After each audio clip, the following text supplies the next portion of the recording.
Yo yo yo, c'est Mr Snipe, je vous retrouve aujourd'hui pour une nouvelle vidéo sur ma chaîne. Donc aujourd'hui je vous retrouve pour deux jolis gameplays au sniper, donc en match à mort par équipe sur la map Nuclear 2025 au Ballista.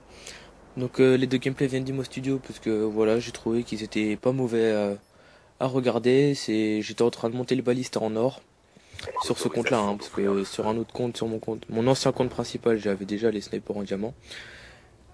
Et donc aujourd'hui je voulais vous parler, je voulais vous faire un comparatif en fait des snipers de Black Ops 2, non, oui de Black Ops 2, de Ghost, de MW3, de MW2. À partir de MW2, donc on va faire un peu comme avec les trickshots dans l'épisode numéro, c'était l'épisode numéro 2 je crois, de ma série trickshot versus bot. Donc on va faire pareil mais avec les snipers cette fois. Donc, on va commencer avec Modern Warfare 2. Donc je vais prendre le principal sniper à chaque fois, hein. Ou si on a deux, je vais en prendre deux. Donc on va parler bien sûr de l'intervention, hein, le sniper mythique de Modern Warfare 2. C'est vrai que le zoom, enfin la lunette n'était, enfin comment dire, l'intérieur de la lunette quand on visait en fait ce qu'on voit, il n'était pas très bien fait quand on visait pas en fait, c'était juste une sorte de point blanc et on voyait pas exactement ce que c'était censé représenter. Il y avait juste un point blanc au milieu de la lunette. Et sinon, il avait un rechargement très très beau à voir. Il était beau en lui-même. Il avait un bon verrou. Et les camouflages rendaient super bien sur le sniper. Et surtout qu'il mettait pas beaucoup de hitmarkers. Du coup, moi je mettais balle chemisée au cas où, parce que c'est vrai que moi en fait, j'ai pas trop joué sans balle chemisée, du coup c'est pour ça que je me dis qu'il faisait pas trop d'hitmarker, mais peut-être qu'il faisait pas mal d'hitmarker sans balle chemisée, mais je vous conseille quand même de mettre balle chemisée dessus si vous voulez vraiment éviter les hitmarkers. Donc ensuite on va passer à Modern Warfare 3, qui dit Modern Warfare 3 dit MSR, Barrett, c'est également la L115, L118 pardon, je comprends le mec avec Ghost. On va plutôt parler du MSR et du Barrett, parce que le L118, oh là là, on va pouvoir y revenir avec le L115 de Ghost, c'est exactement la même chose. Donc pour parler du MSR, il a un peu les mêmes caractéristiques que l'intervention, hein, à part le fameux point blanc qui est au milieu de la lunette qui n'est plus là. Hein. Mais voilà, il faut plutôt mettre balle blindée si vous voulez éviter les hitmarkers, parce qu'il fait pas un hitmarker. Il a seulement le rechargement, je trouve pas très beau à voir. On voit à peine le chargeur qui change. Du coup, c'est sûr que ça rend pas la chose très jolie. Même, par contre, le verrou, lui, il est plutôt joli à voir. Il fait un bruit un peu assez stylé quand même. Enfin, c'est pas stylé dans le sens beau à écouter, pardon. Pas dans le sens où il est beau à voir. Mais ouais, sinon c'est sûr que c'est un bon sniper, un des plus utilisés dans le jeu. Ensuite il y a le Barrett du coup. Le Barrett qui dit bourrin. Non voilà, qui dit Barrett dit bourrin. Enfin, qui dit bourrin dit Barrett. Enfin si, ça veut dire la même chose. Le joli triple feed que je vais faire là. J'ai pas eu de la presse feed. Et donc qui dit Barrett dit bourrin. Parce qu'on peut mitrailler, on peut vraiment mitrailler avec ce sniper. Même s'il fait pas beaucoup de hitmarkers de gros dégâts qu'il a. Il a un gros chargeur, ce qui permet de feed assez facilement. Le seul problème qu'il a, c'est que il est très très lourd. Et du coup, pour se déplacer, il faut vraiment mettre les atouts qui permettent de se déplacer plus rapidement. Si vous voulez feed, si c'est juste pour camper, ça sert à rien. Donc ensuite, pour passer à comment... Ah oui, j'ai oublié Black Ops, je suis désolé. Donc pour Black Ops, donc, qui est sorti avant MW3, c'est pour ça que je l'ai oublié. Le sniper principal, il y en a deux aussi, c'est le N96A1 ainsi que le PSG1. Donc le N96A1, je pourrais pas trop vous le conseiller sur Black Ops 1 parce que franchement je connais pas, j'ai pas assez joué à ce jeu en fait pour pouvoir vous être précis sur mes indications. Du coup pour le L9 j'y jouais beaucoup en partie TV. Et le PSG1, je sais juste qu'il faisait beaucoup d'hit marqueurs.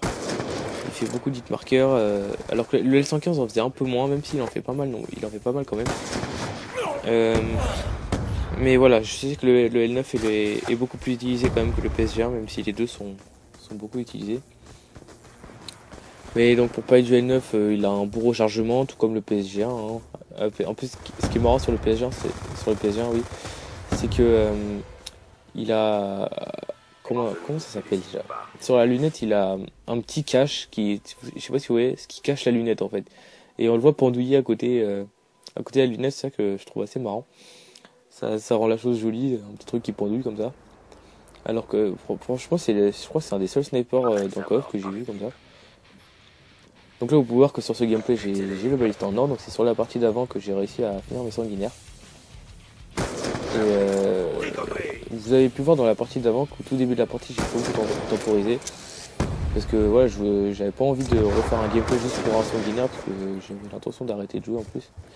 Du coup, je me suis dit, je vais finir sur un bon gameplay. Après, je vais juste regarder le baliste en or, faire un petit gameplay dessus. S'il est bon, pourquoi pas le mettre sur YouTube. Mais voilà, sinon, on peut pas dire que j'ai campé. J'ai vraiment essayé d'aller feed. En plus, j'étais pas en train de scoper, comme vous pouvez le voir. Je fais que des flashcopes, des quickscopes. Je fais rarement d'artscope, très rarement. De toute façon, je n'aime pas camper, hein, c'est dans mes caractéristiques. Je suis plutôt un gros rusher qu'un gros campeur. Donc aussi, pour revenir au thème, donc on parlait oui, du PSG1 avec son petit truc qui pendouillait. Oui, donc c'est un des seuls snipers que j'ai vu dans Call of qui avec ce petit truc qui pendouillait. Donc ensuite, on va passer à Black Ops 2, le jeu de l'année dernière. Donc les deux snipers principaux sont le Ballista, qui était beaucoup utilisé grâce à l'apparition du sniping, ainsi que le DSR, tout ce qui est trickshot, ainsi que feed, etc. Autant aussi, il est aussi utilisé que le Ballista. Donc là, je crois qu'il y a eu une petite pause là, une sorte de petite coupure dans le gameplay. J'espère que ça va pas trop vous gêner, ça va pas couper beaucoup de gameplay. Donc le Ballista, il fait vraiment beaucoup d'hit marqueurs. Si vous voulez éviter les hit marqueurs, il faut vraiment viser le haut du torse, sinon je vous promets que vous allez vraiment galérer pour feed. Il est très léger et très maniable, c'est son gros avantage. Ah, j'ai un peu de triple feed headshot là. Il est vraiment maniable. Du coup, ce qui vous permet de vous déplacer rapidement, d'être léger avec. Et c'est vraiment un plaisir de jouer avec ce sniper. S'il avait autant de dégâts que le DSR, je vous jure que ce sniper, ça serait pour moi le meilleur sniper qui ait jamais été sur Call of. Ensuite, pour le DSR, hein, les marqueurs sont quasiment inconnus. Si je ne connais pas le mot hit marqueur, le mot DSR ne va pas avec le mot hit marqueur. Non, c'est vraiment un très bon sniper. Je comprends pourquoi les trickshotters l'utilisent, parce qu'il faut vraiment quelques marqueurs. Les no-scopes passent assez bien avec. Et franchement, même les camouflages vont bien sur Black Ops 2. Les camouflages vont super bien sur les armes. Du coup, ça fait plaisir de jouer avec, d'avoir un truc esthétiquement beau. Mais c'est sûr que c'est mieux que d'avoir un truc noir où on ne voit pas le camouflage par exemple. Donc ensuite pour parler de Ghost, hein, le jeu du moment, s'il n'est pas aimé on va quand même en parler. L'USR, on va parler de 3 snipers, l'USR, donc qui est pour moi une pâle copie du MSR, hein, même, vu qu'ils ont pratiquement le même nom à une lettre près. L'USR pour moi c'est une pâle copie donc, du MSR, le L115 c'est une pâle copie du L118. Pour moi, ils sont pas trop cassés la tête. Et après, je voulais parler du Lynx qui pour moi ressemble également à l'S50. Du coup, je pense pas qu'ils aient. Je pense qu'ils ont un peu exagéré quand même sur l'imagination des snipers. Ils sont vraiment tout repris de MW3. Je pense qu'ils auraient quand même un peu plus. Ils auraient pu tirer un peu plus leur épingle du jeu avec les snipers quand même. Parce que là, c'est sûr que la communauté sniper est un peu déçue, je pense. Et puis voilà, hein, c'est pas vraiment une catastrophe parce qu'ils ont bien remis. Ils ont bien remanié les snipers, ils sont plutôt.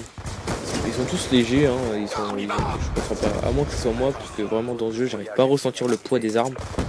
Sauf quand je passe bien sûr d'une bison à une grosse batteuse, là c'est sûr. Mais ouais, sinon je trouve les snipers on ressent pas trop le poids. Le Lynx c'est plutôt celui qui est utilisé pour les trickshotters, donc on peut mitrailler avec.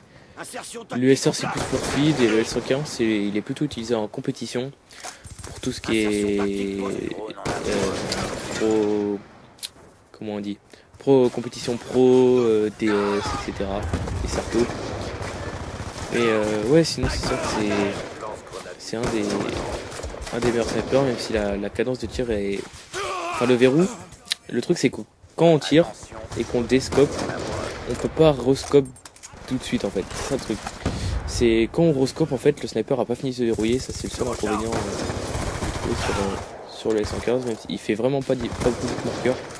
Comparé à l'USR qui lui fait vraiment beaucoup de marqueurs, même si il a une cadence de tir assez bien. C'est sûr qu'on peut pas mitrailler avec, hein. Mais voilà, sinon je suis quand même satisfait des snipers sur Ghost. Donc voilà, on arrive à la fin du gameplay, à la fin de cette vidéo. Je vais vous dire à bientôt pour de nouvelles vidéos et restez connectés cette semaine, de gros gameplay à venir. Allez, ciao tout le monde.